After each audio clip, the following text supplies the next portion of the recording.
History of MMM, how it all began. Starting up of MMM, in 1989, Moscow Executive Committee in Leninsky District registered MMM as a cooperative society. It is in Russia. A few words about the leader.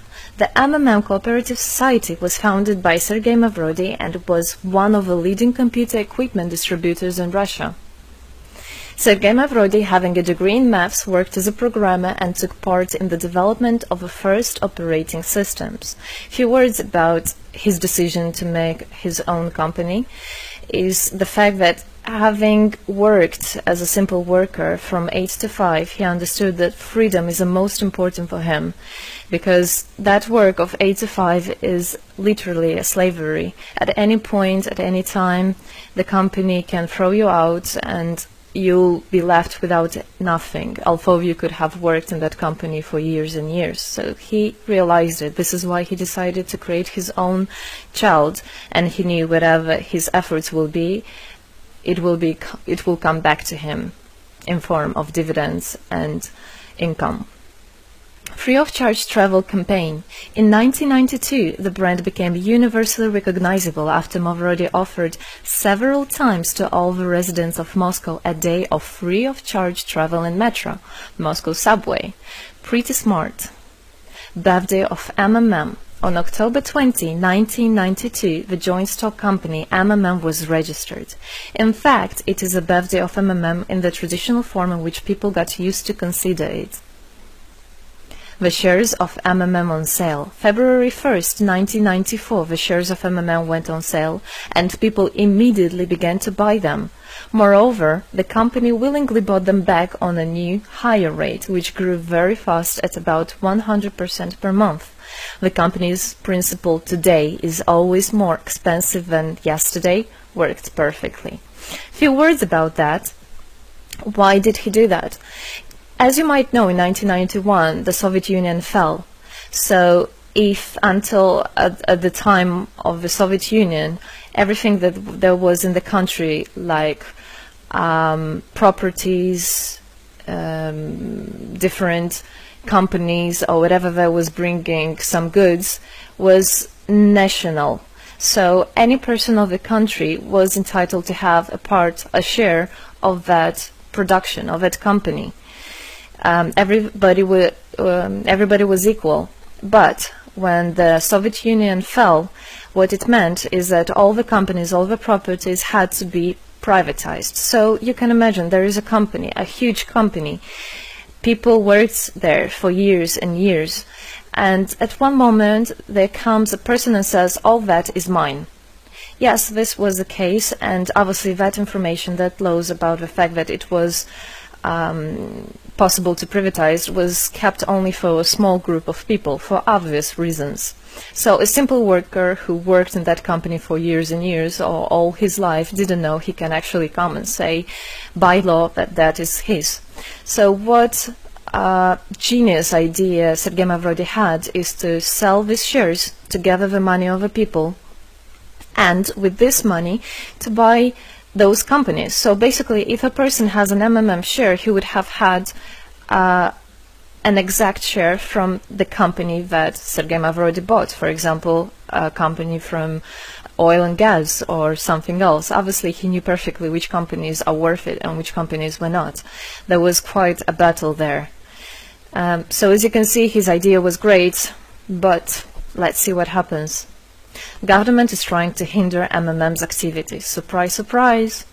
Planned by the Russian government, MMM 94 was intentionally collapsed. It began when tax inspectors accompanied by OMON officers passed through the crowd of depositors and went inside the central office of the company to give a notice about the planned tax inspection.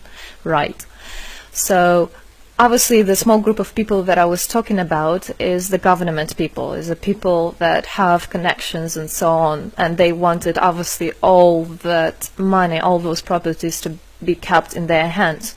This is how the nowadays oligarchs were made.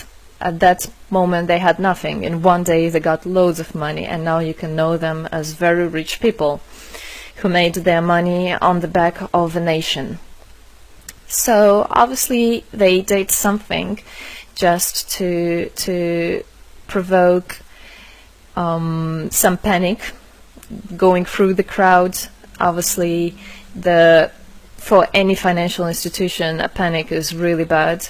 As I remind you, at that time, MMM was selling shares, was a share stock company, let's say.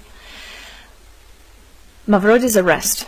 Sergei Mavrody was arrested on tax evasion charge. Really lame excuse. It wasn't at all like that. What happened, even the person that was in charge with giving the arrest, he told him that there was no other option for them. They had to do something, even though it was illegal what they were doing, but they had to do it as they were afraid of him. Because, as he said, another 2-3 months and in whole Russia there would be no government, no banks, nobody, only Sergei Mavrody. You know, that who holds the money nowadays, this is in charge.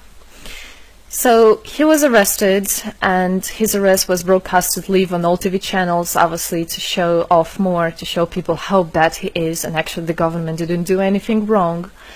On the same day, there was a storm of the central office of MMM. The company was prescribed to recover 49.9 billion rubles to the budget. Huge money. The question about the money in MMM 94 is open, as no one still can give an answer where it is. The authorities simply turned a blind eye to it, although hundreds of eyewitnesses are ready to confirm, even under oath in court, that they saw 17 trucks take out cash through the back door. So unfortunately at that time there was no internet, no way, no bitcoins, no other internet wallets, and all the money were obviously kept in cash in the MMM offices.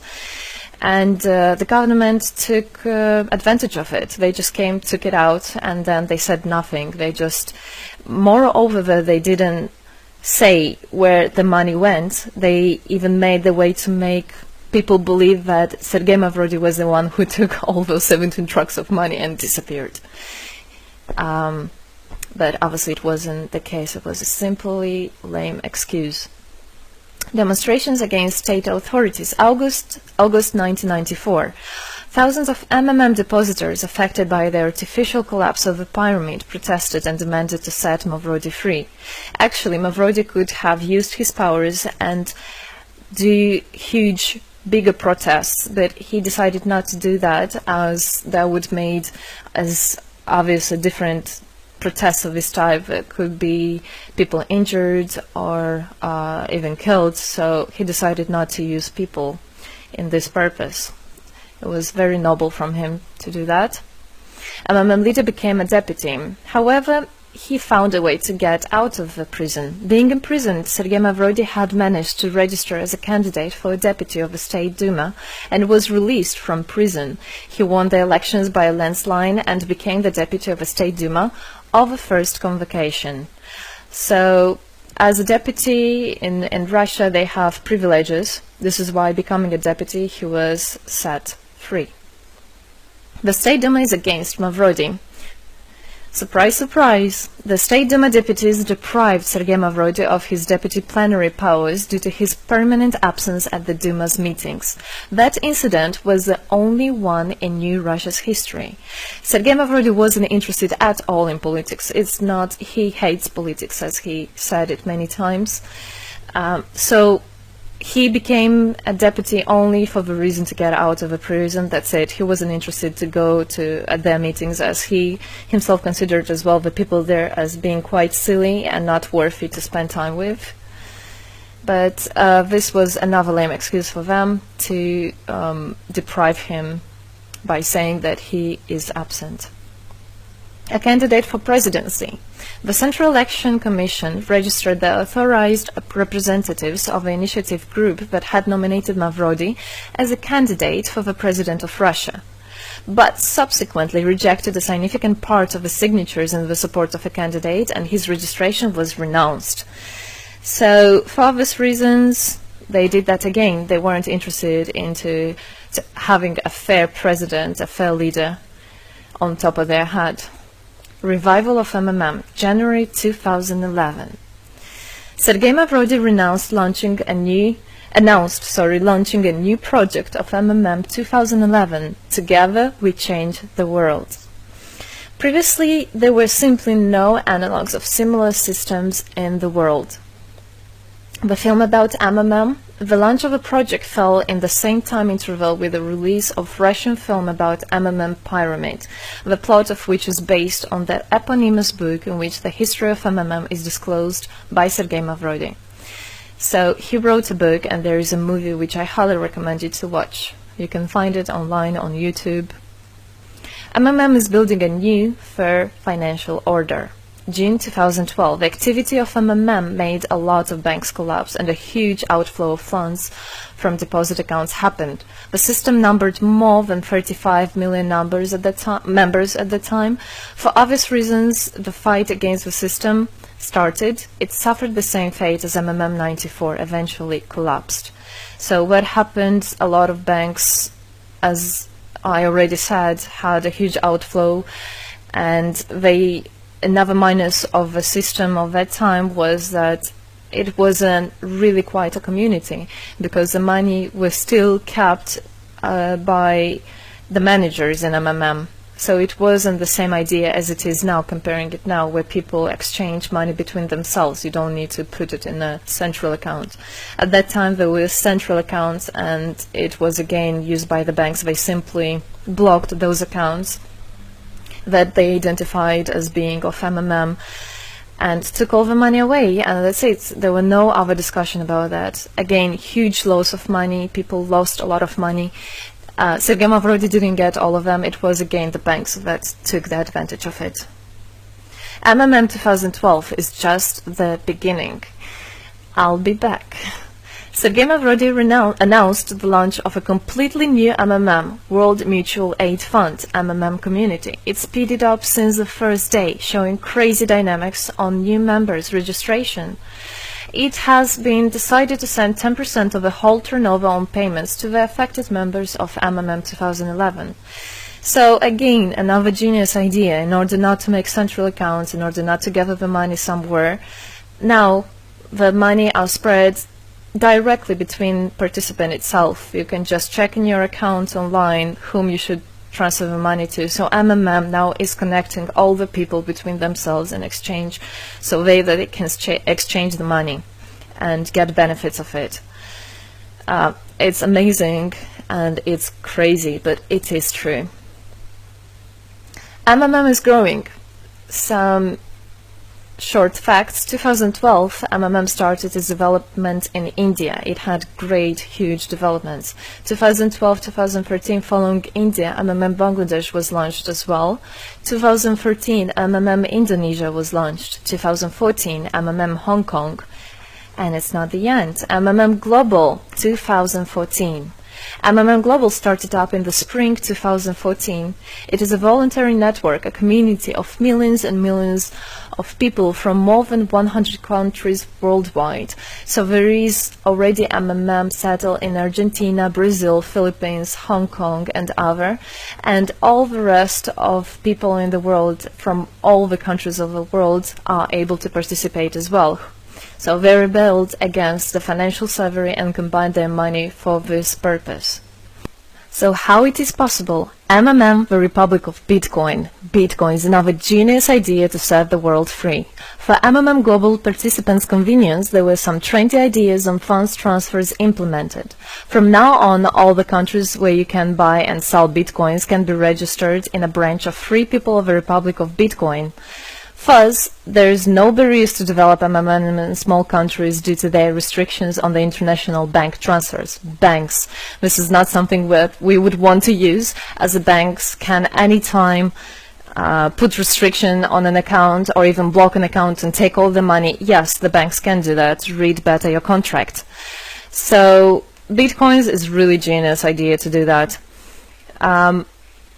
Join MMM Global, join our community, set the world free. Don't hesitate, don't even think of going back, just go always forward. We are writing the history right here and right now. We are not going to be any more slaves working from 8 to 5, having pennies for that. We want to hold our own money and to get the benefits of it. I don't want a bank to use my money for their own purposes. I want us people, free people, to use our money, to exchange the money when it is needed, and to help each other. This is really a great idea. And join us, write the history here today with us, and together